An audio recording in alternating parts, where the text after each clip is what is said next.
This is an intentional pause because it allows our AV people to work on a little bit of a graphic that's going to be incorporated into the DVD that incidentally is available 8 minutes after every presentation, including Debbie's out at the front desk. And so that's a bonus, that's a plus. And don't forget those symposium proceedings books. Thank you. Debbie Ziegelmeyer. Thank you. No, I didn't leave. I'm still here. Sorry we ran a little bit late. So, how did you all like the conference so far? Pretty good, huh? That was great, great. Let's see here. How do I get my slide on the screen? Just push? Slide? There we go, yay. Okay, well, I'm going to talk about underwater alien bases and underwater military bases. So, basically, what deep water secrets are the oceans hiding? You would be surprised. 70% of the Earth is covered by water, and we don't explore.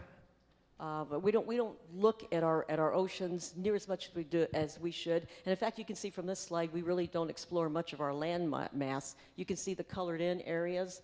That's the most population, and there's a lot of areas that are still left unexplored. So 1 in 5 UFO sightings are water related. I bet you didn't know that. And according to NOAA, using increasingly sophisticated tools, technologies, and sensors, we learn more about our oceans every day. However, we still have explored less than 5% of this vast underwater frontier. Less than 5%. So before we start speculating about alien bases and otherworldly beings being in our oceans, we really need to go back in history and find out what we've been doing in the oceans. So back in the early 1800s, we put submarines in the water. You know, they've got my screen here. I'm gonna have to put my glasses on. They've miniaturized me down to about that big. Okay. So back in the 1800s, we had our first submarines, and some of these were French-built.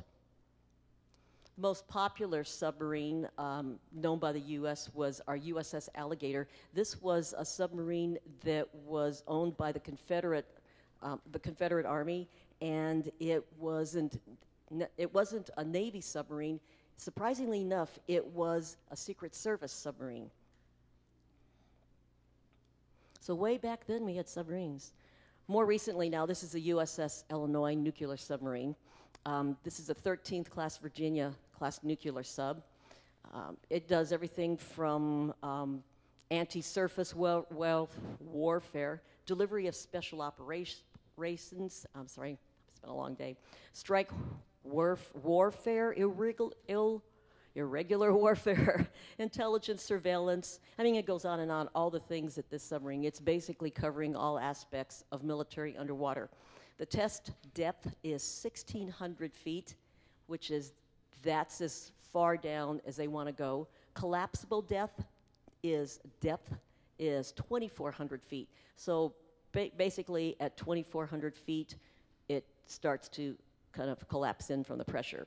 Now, this is just statistics that are available online. I know somebody who's a was a submarine operator, and I thought, well, I'm going to ask him directly. And he said, yeah, well, I really can't tell you. Go on WikiLeaks and see if you can find out.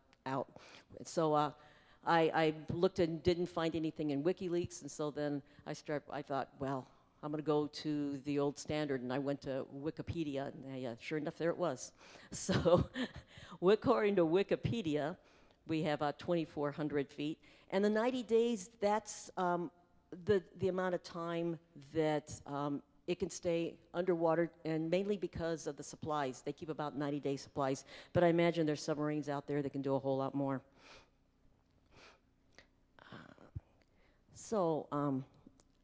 Can I have a little help with my screen here? Maybe I might have to read it right off of this. They've got me so miniaturized I can't even see my screen. Is there any way to put this on full screen, or does it have to be? Oh, okay. Okay, so how long have we been underwater? We've been underwater with scientific bases since, again, 1962, okay, with Conch Shelf 1. Conch Shelf 1 was manned by Jacques Cousteau. Jacques Cousteau also manned Conch Shelf 2, which was at about 30 feet deep. And then later on, they went to Conch Shelf 3, and Conch Shelf 3 went on to present-day Aquarius. Nope, can't get me any bigger.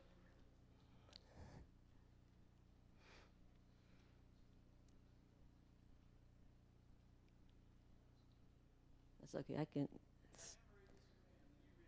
Oh, I know. It's like my picture's like this big. That's a little bit bigger? Okay. Yeah, I might have to actually read it off of the screen. Okay, so we're back up here.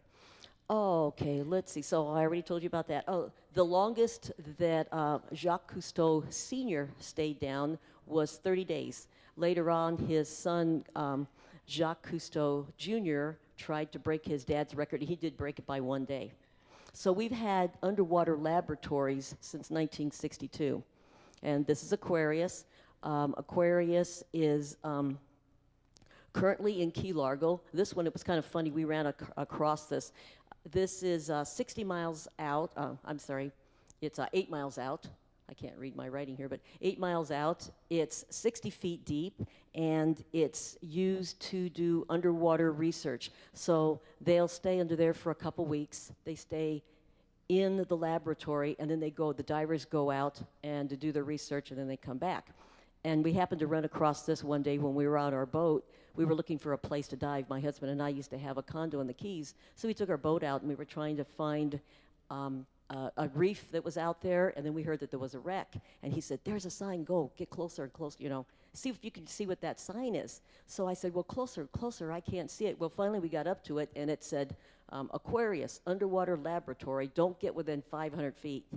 So we thought, oh no. So we started backing up here, because we thought, well, there could be divers right underneath us, so we slowly got away from it. So it's fairly easy to find if you know the Florida Keys at all. So alongside, just not too far from, let's see, from where our condo was actually, but this is right at mile marker 100 was a little underwater hotel. So this couple here, and they actually weren't a couple, they were a professor and his student. They stayed underwater for, how many days does that say there? I can't see it. 73 days, 2 hours, 34 minutes. The interesting part was that they did that to see how long they could stay underwater. This thing is just in a little cove area, and they were staying underwater. I guess they were going out into the ocean and then coming back and trying to break a record for staying underwater in a little hotel, except this hotel is $850 a night, so I'm still trying to wonder who was footing the bill for this.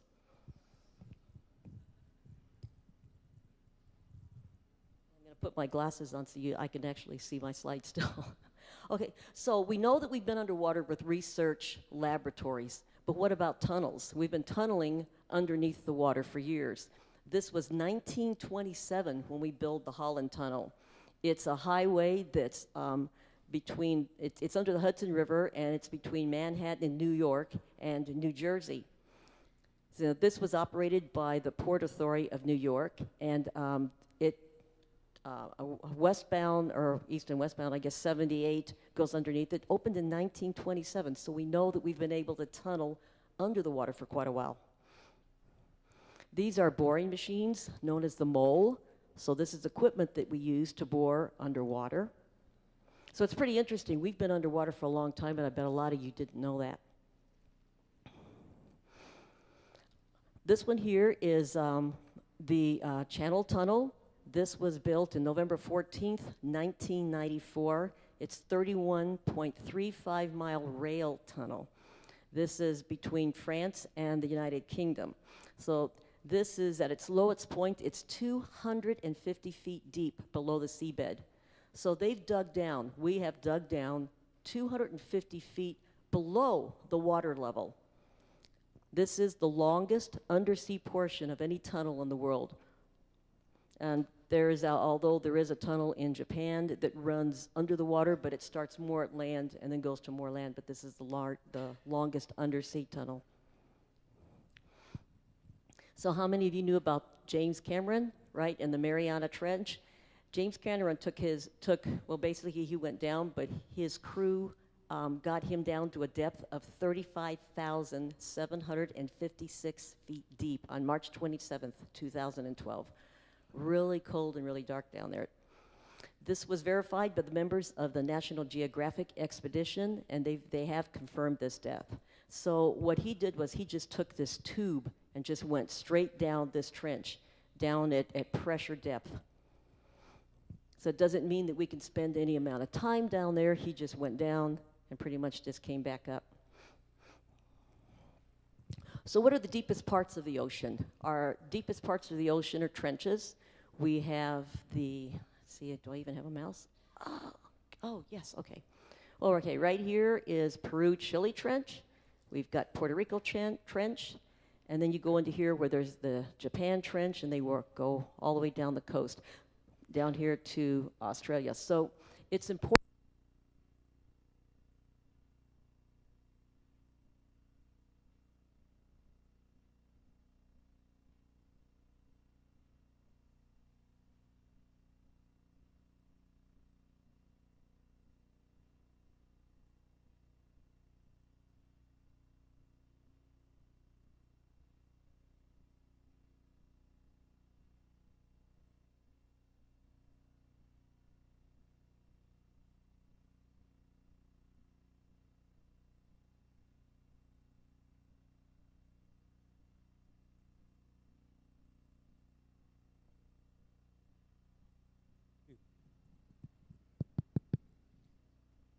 Sincere apologies, audience. And Debbie.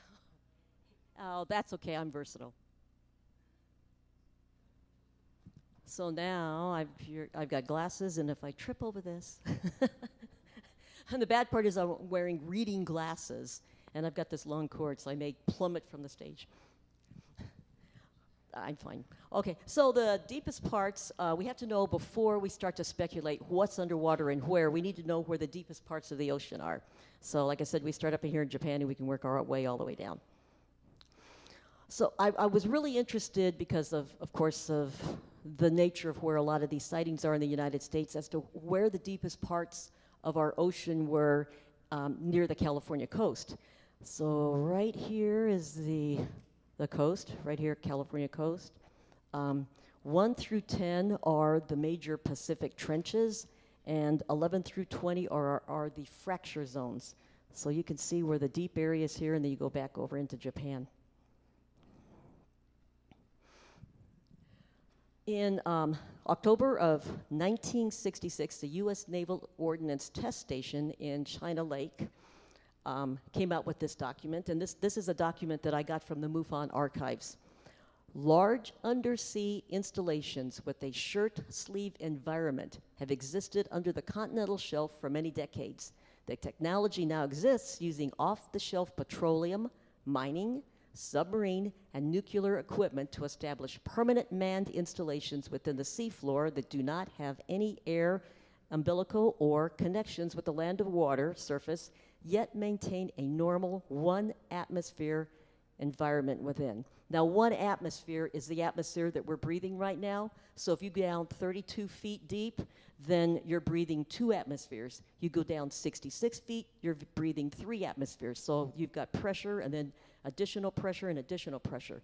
So this was 1966 when they started talking about large undersea installations. I found this I did find on WikiLeaks. Underwater military bases. This was a conversation that was between 2 people back and forth. I've never heard of underwater military bases. Has anyone else done this? Brazil's evaluating a plan to build an underwater base to protect its offshore carbohydrate deposits, according to January 13th, 2011 reports. The underwater platform, which would involve both government and naval, would be established at the edge of Brazil's maritime border. The base would allow Brazil to have deeper access to the offshore deposits and allow the military to do better and protect the country's oil assets. So the reply was, well, not to my knowledge, and certainly not at the depths we're talking about for Brazil's big offshore deposits. This is an oceanic lab they plan to build, and the Navy would be responsible to guard it. And the answer back was, wow, interesting. So discussion into undersea and in-bottom military bases began decades ago. In the 1968, the Stanford Research Institute discussed this construction of dozens of undersea bases. This study was entitled Feasibility of Manned In-Bottom Bases. Walter Korshner was hired by the U.S. Navy at the center at China Lake in California in the 1960s. This gentleman was hired to draw illustrations of what we could build underwater for military bases, for submarine bases, for research bases, and from what I found out, also to store some of our military weapons. So who's going to be building these? Went online and found out that we have several dive companies across the these are all in the United States. These 3 different companies that are construction workers that are underwater.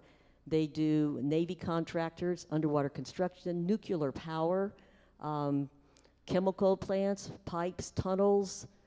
So they work for the government. This one here at the bottom, it has locations on the East Coast, West Coast, Hawaii, Virginia, Asia, Singapore, Gibraltar, the Middle East.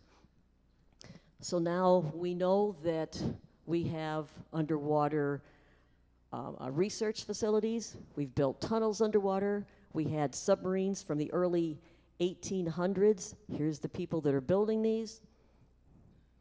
So I thought, oh, well, I need to go to researchers now and find out who has researched what and for how long. I started looking into research, different books, and there's a lot of research on this subject. I found Richard Sauter in his book, Hidden in Plain Sight, and his conclusions were really pretty interesting. Number 1, there are many secret underground and probable undersea bases and tunnels. They can be impressively large and surprisingly deep. They contain very sophisticated technology. Many thousands of people are involved in construction, operating and maintaining these facilities. They're located all over the world. Aliens are probably involved in some, or maybe many of the underground and undersea bases. High-speed tunnel shuttle train systems probably do exist. Well, we know that from the one between France and England. And we, the people of the planet, are being massively lied to by our so-called leaders. So what do we got? What do we know that we are capable of as humans? We know pressure at depth is something that we have a problem with. This is my son-in-law, Roger, right here. And I was taking the picture. We were descending down to 120 feet, and this is right at about 100 feet. So you can see from the circles here, as you go down deeper and deeper, there's the size of this ball, and it compresses smaller and smaller and smaller as you go down. The vacuum of space is the absolute opposite. We have a vacuum, so instead of the pressure squeezing you down and down and down, instead you have to be in a pressurized environment or you'll explode. So I started looking at some other researchers. Carl Feit, in his book UFOs and Water, under the chapter Physical Influences of a UFO on Water. What are humans? What are the human limits? The surface of any body of water is the physical boundary between air and water, a boundary not yet mastered by modern technology. And I read that slowly because you can see what happened to the plane. Now, a lot of us have seen videos and we've seen pictures of UFOs coming in and out of the water with ease. We know at this point, as far as we know, and maybe we have some government projects out there that we don't know about, but as far as we know, if a plane hits the water, it's not pretty. What are extraterrestrials capable of? Well, he believes that it's possible that underwater UFOs, while moving submerged, never come into contact with the water surrounding them because of a surrounding magnetic field. Well, that would make sense. because you've got an object that's coming from space and it's entering the water with ease. It's moving through the water with ease, sometimes at very high speeds. So the water isn't as much of a barrier as it is for us as humans. Speculation. In flight, the surrounding air moves along with the UFO, accounting for the absence of sonic booms at high speed. It's possible that water behaves similarly, and this lack of friction explains why the craft can perform as well or better underwater than a submarine. Is the UFO powerful magnetic propulsion field polarizing the water vapor on the area's surface, causing it to form a fog or mist? Well, you know, what I was wondering is, what do we have underwater? It's H2O. So I thought, well, okay, so they've got access, plenty of access to oxygen. But could it be that these craft are going underwater to replenish their fuel systems or replenish their electromagnetic fields with the hydrogen? So that's a theory that I'm working on right now, and that'll probably be on my next presentation, because I think hydrogen in the water is playing a large role into why these craft are going in the water. And maybe not necessarily because of the bases, but they are going in and out of lakes. They go in and out of lakes. Well, we'll go on to the next. Well, that's okay. I'll explain that a little bit later. But a lot of the reason they go into lakes may be because they're hiding, and it may be because they're replenishing their fuel, and it may just be because they're waiting out, or they're meeting something else there. I mean, there could be plenty of reasons why they're underwater in lakes, but I don't think in small lakes there's bases under the water in lakes. So how long have there been UFO sightings in and around the water? There were sightings that were found in fishermen logs. This one was from 1067 AD, from Jeffrey Gamar's L'Histoire des Iglas. In this year, people saw a fire that flamed and burned fiercely in the sky. It came near the earth, and for a little time brilliantly lit it up. Afterwards, it revolved, ascended on high, and descended into the sea. 1067. This one came from Passport to Mongolia by Jacques Vallée in 1969. In 1361, a flying object described as being shaped like a drum, about 20 feet in diameter, emerged from the inland sea off western Japan. This is a pretty popular one. A lot of people have heard about Columbus. Columbus saw a UFO while patrolling the deck of the Santa Maria at about 10 p.m. on October 11th, 1492. So what he saw was there was a candlelight that was off in the distance, and the candlelight was bobbing up and down. And then they would lose sight of it, and then they'd see it bobbing up and down again and lose sight of it. This was also seen by his son Ferdinand and other people on the ship. They saw this for quite a while, and then finally it disappeared. This was 4 hours before they were able to see land. This is a sighting that I really like to talk about. This is Clearwater Lake. This is a lake that's about 2 hours from my house.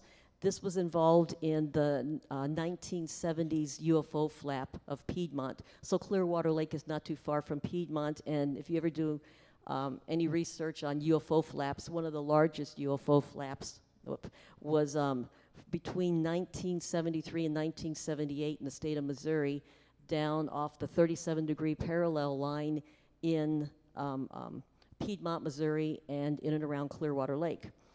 So what happened here was Miss Jean Coleman and Kathy Leach, they were high school girls. They were at a party, and Jean Coleman told me that the party wasn't going as they thought it would.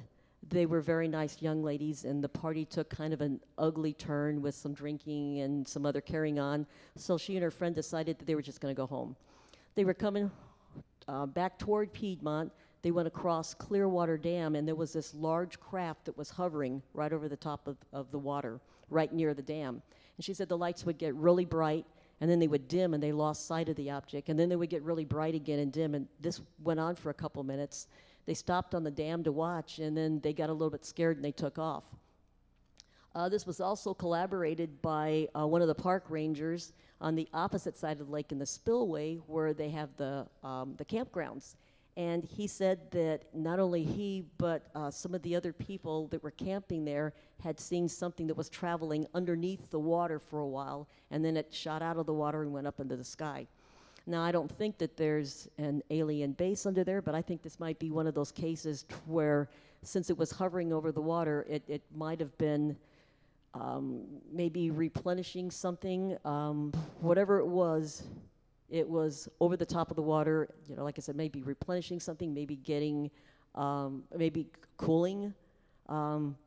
March, that it's pretty cool in March. Maybe they just needed the cold from the water to cool off something. It's hard to tell what they were doing over the top of the water at that time, but they did eventually go in and go back out.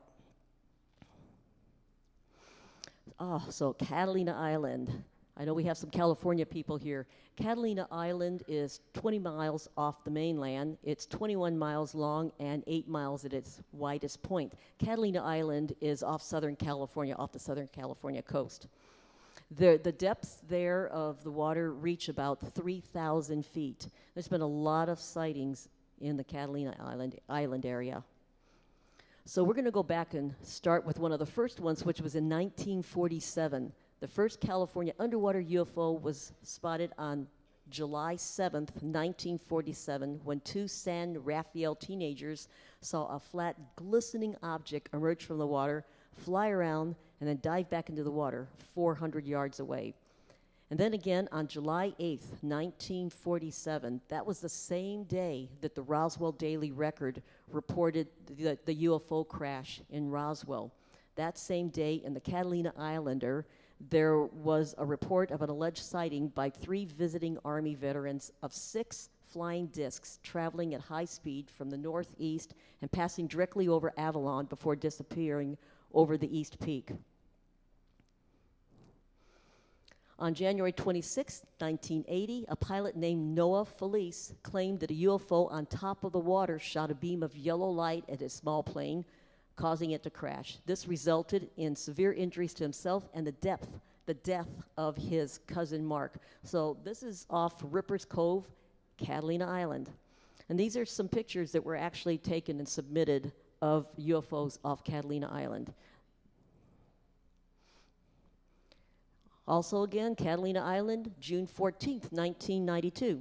On this day, there were reportedly hundreds of USOs, which is underwater submergible object, observed rising from the water. Independent witnesses claimed that there were in excess of 200 USOs that emerged from the water. They've hovered momentarily before accelerating off into the sky at a blistering speed, all while in complete silence. Now, this wasn't just one group of, let's say, tourists. These were reported by surfers. They were reported by police officers, by the lifeguards, by tourists, by locals. 200 sightings. So, what is it about the area that makes this so interesting, and what about is it about the area that makes it a good place for these craft and possibly our military to hide? Well, the Pacific Ocean is the largest and deepest ocean basin on the Earth, covering more than 60 million square miles, averaging a depth of 13,000 feet, and it's at 35,797 feet, or 6.77 miles at its deepest. It covers more than 30% of the Earth's surface. The Pacific Ocean is the largest water mass on the planet. I like this picture here. There's been a lot of controversy about some of the things that you can find on Google Earth. I went along Google Earth and started going along all the coastlines trying to see if I could find any type of object that might look like an underwater military base. There was one that was found off Malibu that I believe was debunked. If you notice here, there's a line that goes along here, kind of hooks, lines around here, something else here. So what experts are saying is that these are some kind of anomaly that's caused by the equipment they use to take these pictures, except for the fact that I found a lot of these and I haven't found any 2 of them that are alike. So with all the talk about the Russians, I mean, that's all you hear about in the news anymore, Russia, Russia, Russia. I thought, what's going on in Russia? I was surprised to find a Russian book on UFO sightings. And these are a couple pictures that I also found that are UFOs. This came from the Russian UFO investigating website. These are actual pictures of UFOs that were taken over the water near Russia. Okay, whoop, there we go. Wait a minute, I think I have to go back one. Okay, wait a minute. Return. Oh, I'm going in the wrong direction. How do I go back? I can't find the back arrow.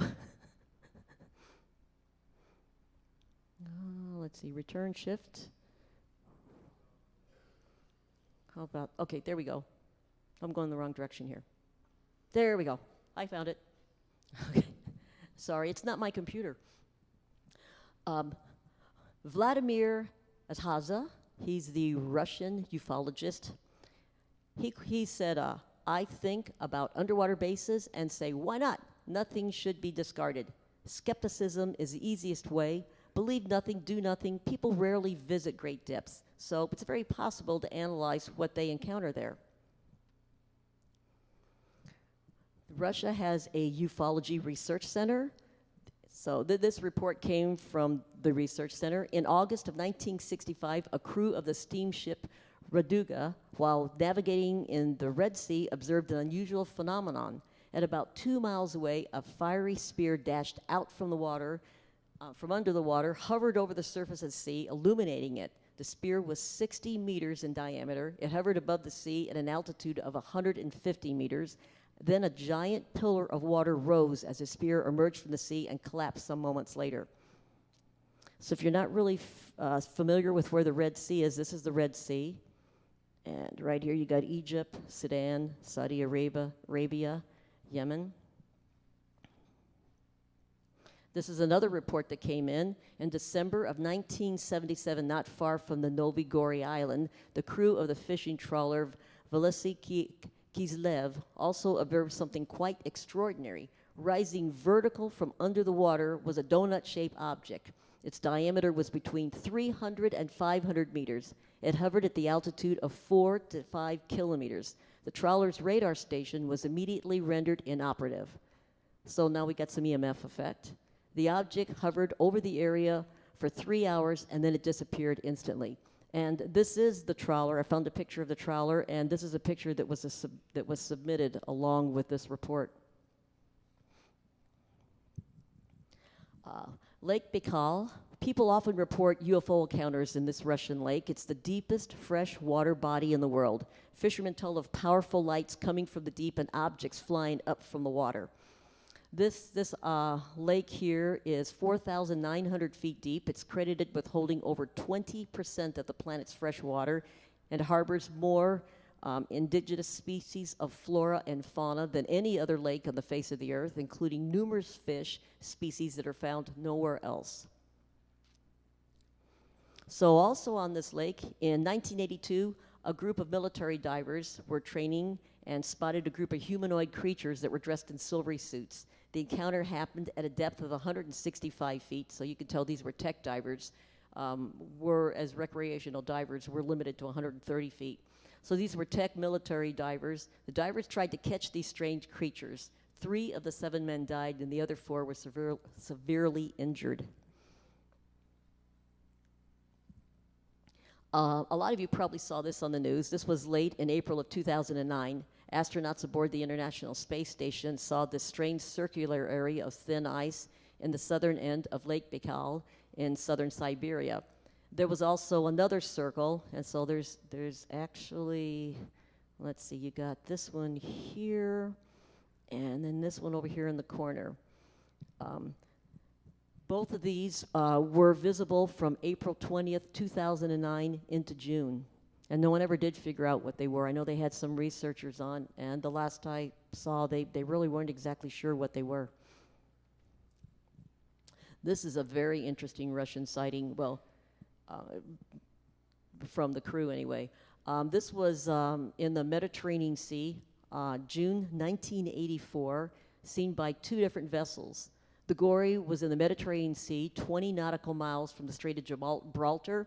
The crew was standing watch at the stern of the ship, and they saw this light up in the sky. So they went and they got this signal projector, and they started shining this light, trying to attract whatever it was that was up in the sky. In the meantime, the object then, it started to move, and they said it was gray, and that the top part was moving in one direction, and it was kind of like semi-discs, and the bottom part was moving in a different direction. And they said the lower part of the disc had numerous bead-like lights. They said suddenly it seemed like something had seen it, and it just started to jump up and down several times, and it was like it was like moved by an invisible wave. And they said then many other lights turned on and started illuminating the bottom of it. Well, what caught its attention was it was distracted by another ship that was approaching at the port side. It was an Arab dry cargo ship on its way to Greece. The Arabs confirmed that the object hovered over their ship, and a minute and a half later, the object changed its flight trajectory, listed to the right, gained speed, and ascended rapidly out of sight. So this same thing was seen by two different ships. Guantanamo Bay, Cuba. What's in Guantanamo Bay, Cuba? Oh, you know that there's a military base there, but we also have the Cayman Trench. This is also called the Bartlett Deep Submarine Trench, and it's on the ocean floor between the Caribbean Sea and Jamaica. This relatively narrow trench, it's at a depth of 25,216 feet, and it's the deepest point in the Caribbean Sea. This is MUFON case 74794. Between 1968 and 1969 in Guantanamo Bay, Cuba. This gentleman said that he was a Marine on fence line duty. All of the Marines were amazed at the amount of UFO activity over and around the base. Virtually every night, UFOs were flying overhead with altitudes of less than 300 feet. They said most of these UFOs were approximately 50 to 100 feet across, but to the naked eye, they said they looked kind of dullish, kind of like a dullish gray. This one guard said that he would stand at the south side of the base, and he said he was witnessing these things coming in and out of the water all the time. Puerto Rico is one of the most active places for underwater UFO sightings and for sightings of UFOs over and around the water. So I wondered, well, what is it about Puerto Rico that makes this such an area, such an interesting area that these craft would be attracted to this small little island? Well, Puerto Rico, it's 497 miles long, 3.37 miles deep, and it is, this is the Puerto Rico Trench. It's the deepest point in the Atlantic. So one of the things is we have the Puerto Rico Trench, which is one of the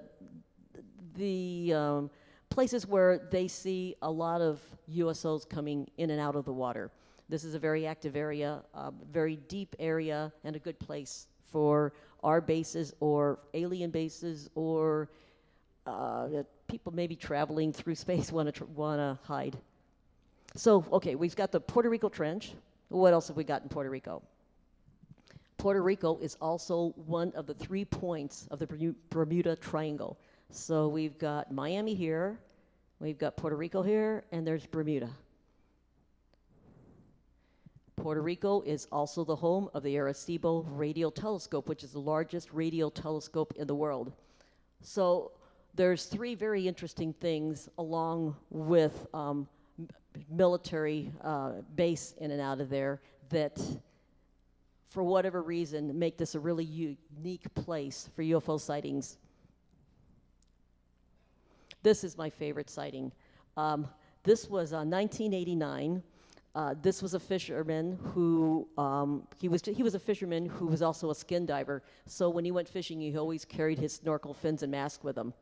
So he was alone. He said he was fishing in the deep when he said about 5:30 p.m. he came aware of an enormous, really shiny thing that was moving underwater.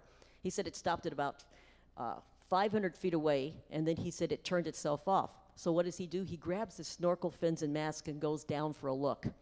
I thought, oh my gosh. So he goes down for a look-see. He said it was at 25 feet deep. He said, I went down, I realized it was round. It was flat on the bottom, curved on the top. He said, I descended even more. He said, I got right over it, touched it, and felt that its surface was not metallic, but porous, like touching sand or cement. It had an ashy gray color.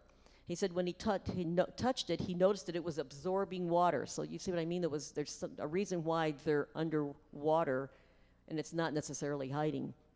So he said it was absorbing water, sucking it up from the top, which was full of tiny little holes. He said you could feel the suction on your hand.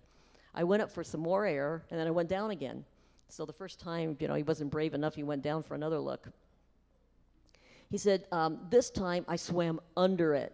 And he said it was some 3 feet from the sand on the bottom, so I guess it was at an angle where he was able to get 3 feet underneath this thing. He said, I felt it expelling the water from underneath as if it was expelling water that it had sucked from the top. Suddenly, it lit up. He said it made this nasty squealing sound, and it started to get hot.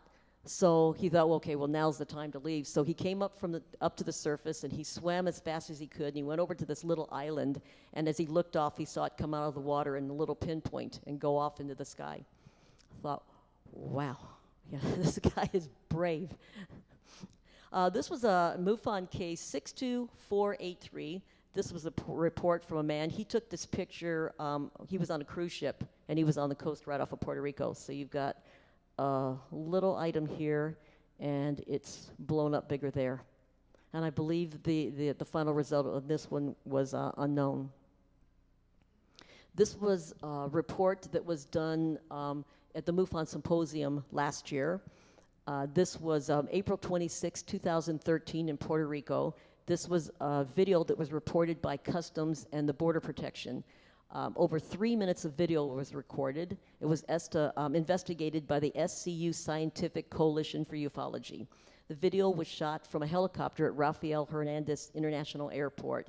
So this object, what it was doing was it was moving across the airport, and the video that they have showed this object, and it was kind of like circling around and moving low across the airport. Then it went into the water, and all this was being taped. Went into the water, and when it came out, you can see here, it came out 2 different objects. I've had people ask me if they thought that maybe it split. I'm thinking it probably met up with something else. I just don't see where something would have moved around like that and then just split in half and come out of the water. This was MUFON case 76274, April 27th, 2016. A former teammate of work in Interpol, Puerto Rico, sent MUFON 2 photos taken by his sister with a cell phone while passing the area of northwest coast of Puerto Rico. The witness reported that when taking the pictures off the coastal area, the images were not on the pictures, but then she said right after that, she took a look at the camera and saw them on there. They were sent to Robert Powell, who at the time was the director of research for MUFON, for analysis, and the final analysis was disposition unknown. This is another one in Puerto Rico, case 80879, object October 1st, 2016. The object seemed to be saucer-shaped. It's tilted relative to the vertical axis by approximately 45 degrees. In the image, the left side is seen lower. The object appears to have on the top a very bright dome in the middle. The light of the dome appears to illuminate, this light appears to illuminate from it and not just reflect from the sun. So this is a picture of it. Looks like it's illuminating from here. The bottom of the object is observed to be very dark, of particular interest, observed by concentric halo around the object. So this is it up here, and then they've blown it up down there. So when you have this many sightings in one small country, what do? You go to the expert. So I thought, I need to get a hold of Jorge Martin. This gentleman was absolutely wonderful. I talked to him for about an hour on the phone. Jorge Martin is an investigative journalist for Puerto Rico. I asked him, well, what did he think about all this? And he said, well, UFO activity not only is coming in and out of the ocean surrounding Puerto Rico, but he has found in his reports that craft are coming in and out of wormholes from over the top, over the top of the island. So he began investigating the same kind of anomalies as I did, underwater going along. He was looking through Google Earth and through NOAA, and he said he found some very interesting underwater topography, which he said, in his opinion, couldn't possibly be naturally formed. On his website, you can see these pictures and the quote that said, "Did we discover a large undersea alien base in the southeast of Puerto Rico?" So if you look right in here, there we go. This is just south of Ponce. I was able to find this one also on Google Earth. And this one up here, this is basically along the southern coast of Puerto Rico. And then right here in the corner, this is the far northwestern coast of Puerto Rico. And you see this right here? Now this, he said, after he put this on his website, right after that, it disappeared. So he tried to look at the picture again and, tried to come in through NOAA again, and he said it was absolutely just gone. It was blocked out with some kind of waves. This is a picture that he also gave me that was submitted to him, and I'm sorry, this is in Spanish, but he pretty well explained to me what it was. Lost my mouse. This right here is the wormhole, and this is a small object. And he said that this object was seen, and I can't read Spanish, and I don't believe he told me whether it was seen coming in or coming out, but they got the picture of the object here and the wormhole there, and he blew up the wormhole right here. So I asked Jorge Martin how long he'd been doing this, and he said he'd been investigating UFOs in Puerto Rico for over 40 years. And I asked him if he believed it was possible that there could be one or more underwater alien bases. And Senor Martin said, well, he said it's impossible to prove 100% because of government cover-up, but he believed that these bases did exist just from the research that he's done. And let's see, once again, there's another view of what he found right off of Ponce, right in here. And that's a copy of his book, a very good book. Mark D'Antonio, very good friend. Mark is our chief photo analyst, photo and video analyst for MUFON. He's been involved with MUFON since 1971 and has a vast amount of experience investigating cases. He's also the owner of FX Models, where work is done on CGI and physical models for the entertainment industry and defense contractors. So Mark does some top secret defense contracts for our government. So in 1994, he was telling me, and he told me I could use this. In 1994, while Mark was on a submarine, he witnessed what he called a fast mover, and apparently that is what they're referred to. He said he was working in this classified government project, and he got seasick. So apparently the best place to go when you get seasick is to sonar. I'm not exactly sure why, but this is the second story I've heard about how they get seasick and head to sonar. So he went to the sonar room, and he said while he was there, the sonar operator picked up a fast mover on the screen. So he said he was watching it, and he said this thing zipped across the screen at a high rate of speed, faster than anything that would be biological and faster than anything that we have.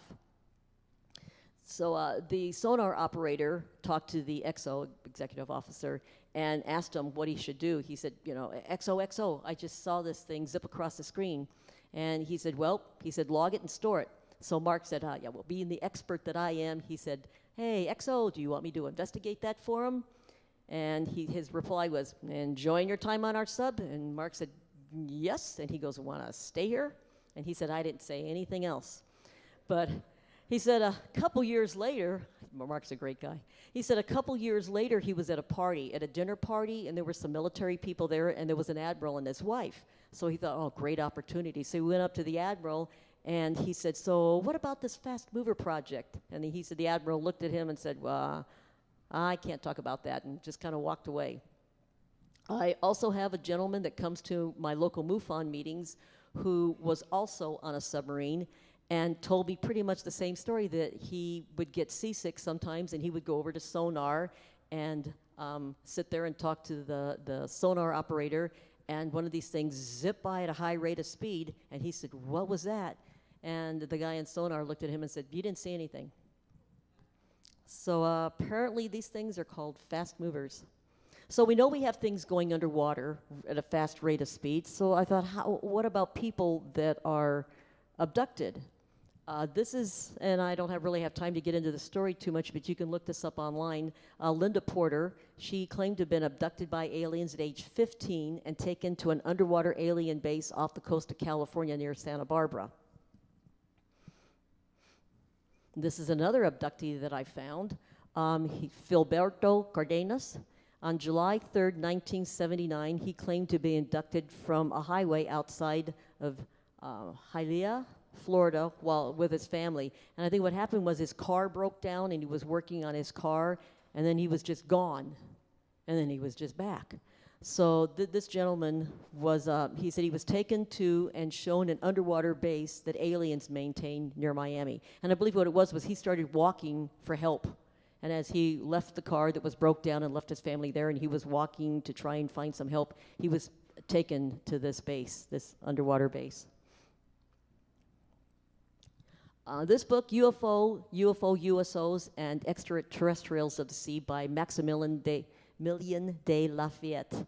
I found this book, chapter 10. He's got over 1,100 reports of water-related sightings worldwide between 1067 and 2007. So there's a lot of reports out there. Well, what about bases? You'd be surprised how many of our military bases are proud of their military bases, and they have their own websites. I found this website, the Atlantic Undersea Test and Evaluation Center. This is in Andros Island off of the Bahamas. This is the U.S. Navy's Undersea Test and Evaluation Center, and it's an instrumental laboratory that performs intricate three-dimensional hydrospace, aerospace trajectory measurements and conducts undersea simulated warfare. Its vital mission is to assist in establishing and maintaining a Navy ability of the United States through testing, evaluation, and underwater research. It covers 1 square mile of land, and it comprises 1,670 square miles of the surrounding Caribbean. So this base is pretty well claimed 1,670 square miles of water all around it. It's like its own little territory. This base is an ultra top secret caliber security, and this base and in around this area, there have been strange craft that resemble UFOs that have been coming in and out of the water. This is another base that Mark D'Antonia had put me onto. Mark said that he was working on an underwater security project at this base, and he said, "You know about this base in Idaho?" And I said, "No, not really." He said, "Look it up online." So he knows this exists. He was actually working there. This is the Navy's most vital and secretive submarine base, and it's in Idaho. These are all submarines in a lake in Idaho. And I looked to see if there were reports of UFOs that were coming in and out of the lake, because Mark said he thought there had been. I really didn't find a lot of those, but I found a whole lot of sightings of river monster. So I imagine when these submarines are going by in the lake, people think that they have their own Loch Ness monster, and it's submarines. The base is a Navy's Acoustic Research Detachment, at ARD, at Bayview, Idaho. It's 375 miles from the ocean and the Navy's Lower Key Surface Area 51. It's located in Lake Pend Oriel. It's, Pardon?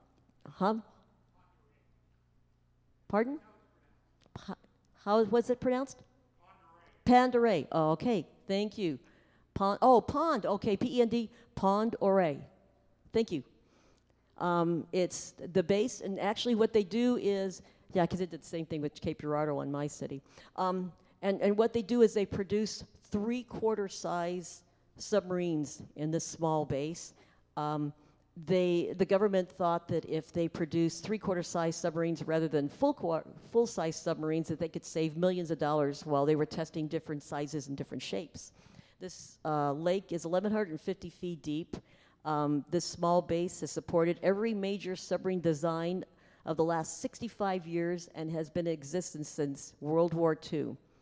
Now, also on this base, they admit that they have two large-scale vehicles, large-scale, full-scale submarines, and they say they have as many, maybe in inventory in any one time, as 10.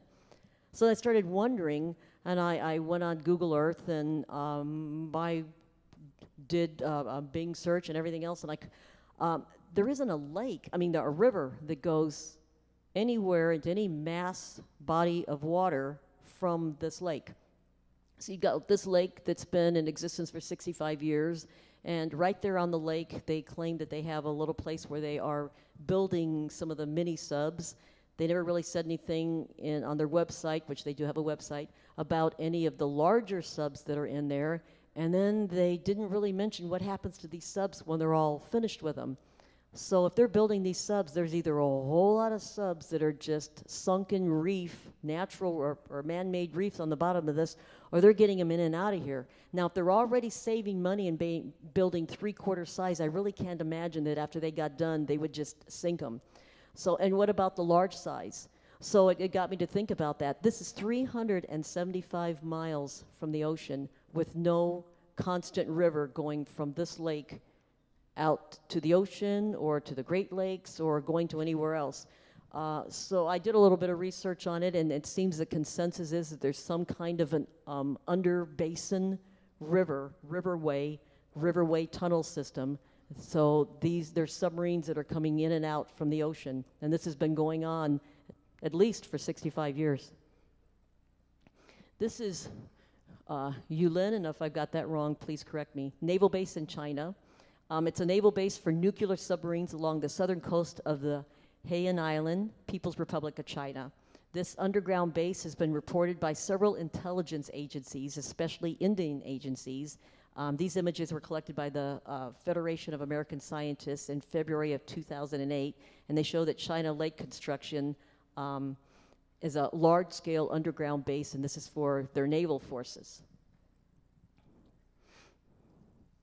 This is, we've all heard about this on the news. China is building military facilities in the South China Sea. Now, what I found doing my research is people, not necessarily people, three major players, China, Russia, and the United States, are now starting to water grab. You know, there's only so much land on Earth that you can grab, but now they're starting to take claim to our waterways. And I started to wonder, well, why? Well, if you think about it, anything that you have on the surface, we've got all these satellites overhead now, so the satellites are going to be able to see everything that we do. But everything that you put underwater is pretty well masked. So China is building some facilities in the South China Sea. Russia has decided they're going to take claim to the Arctic with Trefoil Base. This, they call it the Arctic Shamrock. It's 1,400 square mile, 3-point base. It's Russia's most northern permanent installation, which will house 150 personnel and host air defense units. Russia is also paying serious political attention to stalking its claim for the resources beneath the Arctic. It submitted a claim to the UN that 460,000 square miles of ocean floor should be considered its territory. 460,000 miles. What do they need that much water for? The Antarctic has been on the news a lot lately, too. Julian Assange has made some comments about his releasing of his UFO-related documents that he's leaked.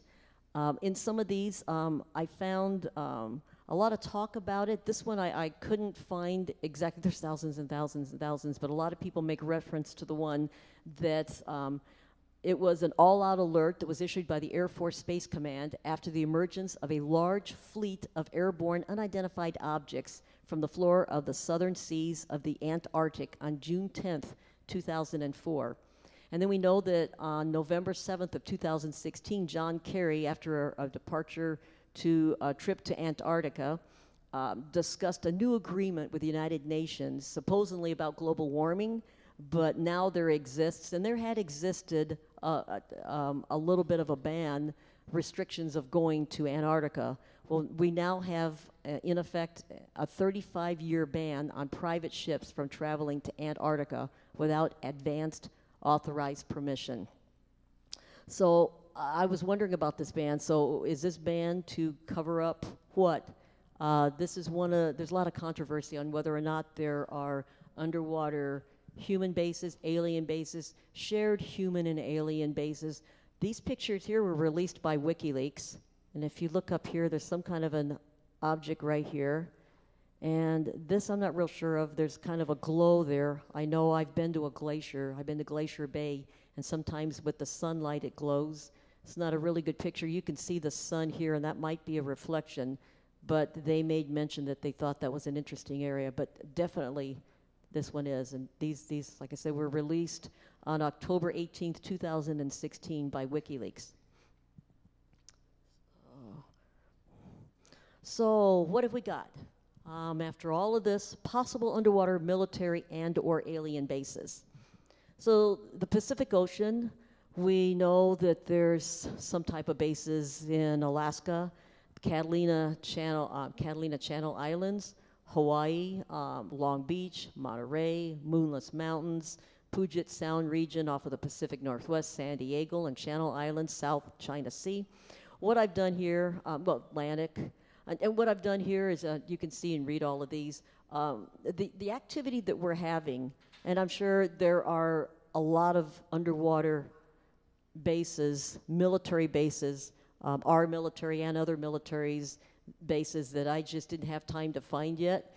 So I was kind of a last-minute speaker. I had 3 months to research all of this, so forgive me. And I was told I had limited time and I had to cut a lot of slides too. So the ones highlighted in red is where we have a lot of activity. If in fact we do have underwater alien facilities, there would definitely be something in the Catalina Island area along Moonless Mountain. That would be the best possibility for whatever's in the Pacific Ocean.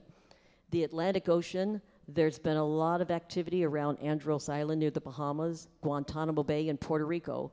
Now, this one could or could not be shared by U.S. and alien entities, could or could not. But we know for sure that in the Atlantic Ocean, something in the vicinity of Puerto Rico, Guantanamo Bay, something in that area, there is some type of facility that's got multiple alien UFO sightings coming in and out. So there's a lot of activity there, and that would be one of the best possibilities for some type of an underwater alien base. Antarctica, we've heard so many stories about Antarctica. I didn't have time to even touch the surface on that. I believe there is something there, and I believe they've been hiding there for a long time.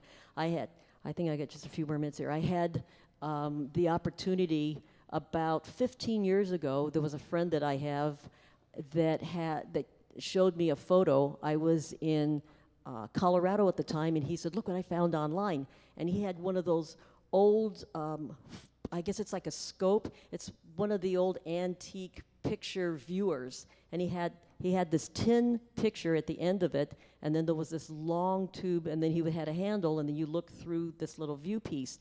And the picture was of Admiral, oh my gosh, it just went right out of my head. I'm sorry, say it again. Admiral Byrd, thank you. It's been a long weekend. Admiral Byrd, it was Admiral Byrd's expedition. And there was the expedition. There were some of the facilities that they had put up. There were these domed areas. And there was a picture of 2 UFOs in the sky overhead. Now, you can find the same picture in books, and I think there's a picture of a history of Admiral Byrd's expeditions with this picture in it, and they have photoshopped those 2 UFOs out. I saw the original picture, and I still know the gentleman that has it. So we know in Antarctica there's been things going on for a very long time. I believe there's something more than just coincidence in the Baltic Sea. The Great Lakes, I didn't even get time to touch the Great Lakes. We just had a sighting that was forwarded over to me by Jan Harzan just a few days ago of a UFO craft, an unidentified craft that was coming in and had come out of, I believe, Lake Michigan, was reported from someone in Wisconsin. There are just numerous sightings. I would say this is a very good possibility. Also, we know Lake Baikal, Lake Titicaca. I'm sorry, I can't get my mouth to work. Mediterranean Sea, the North Island in New Zealand. We got Puffin Island in Wales, the Red Sea, Solomon Islands. Solomon Islands, if I had an hour, I could give you numerous sightings of objects that have been coming in and out of the waters in the Solomon Islands. So there are a whole lot of possibilities of underwater military and also alien bases. So what have we gone over so far? Well, we have documents, video, photos, satellite images of these objects coming in and out of the water and coming in and out of the water for several years. We have a whole list of investigators. I'm sorry, my mouth quit working. Vladimir Azhaja, Carl Feit, Maximilian Lafayette, Jorge Martin, Philip Manto, Virgil Sanchez, or Seiko, and Wendell Stevens, Ian Sanderson, Richard Sonder, Paul Stonehill, and me. I have to include me. But there's even more, but these are all people who have done years and years and years of research on underwater UFO activity and UFO activity above and around water. So we have a lot of research on the subject. We have witness accounts, we have investigator reports, and we have the known existence of underwater human military bases from several different countries. So what have we got? We have human technology versus advanced alien technology. That makes a very strong case for the existence of underwater alien bases on our planet, because if you look at what we have done, and especially if you've listened to the other speakers this weekend, and you know what we as humans are capable of, and then you also realize that we've been visited on this planet for centuries, and we have documentation of sightings in and around the water as far back as 1067, then the conclusion would be that, of course, if we have underwater military facilities, of course they do. They have to. With all the activity coming out, I don't have a doubt in the world. So I don't know where we are for time, but this is Glacier Bay. So you see what I mean about how the blue snow, or I guess the blue ice is lit up. Do I have time for questions? Or I can take my glasses off now and I can see you.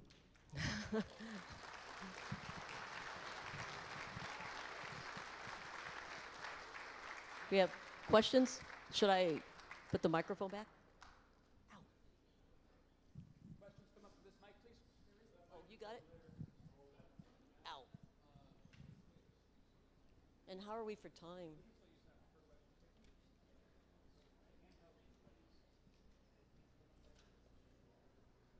Nope, it left.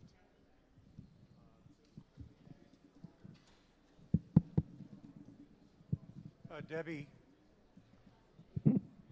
What? Oh, there Yeah. you are. I'm sorry. Debbie, thank you for your outstanding presentation. When you. you have such a well-documented and researched topic, it's an enjoyment to listen to such a presentation.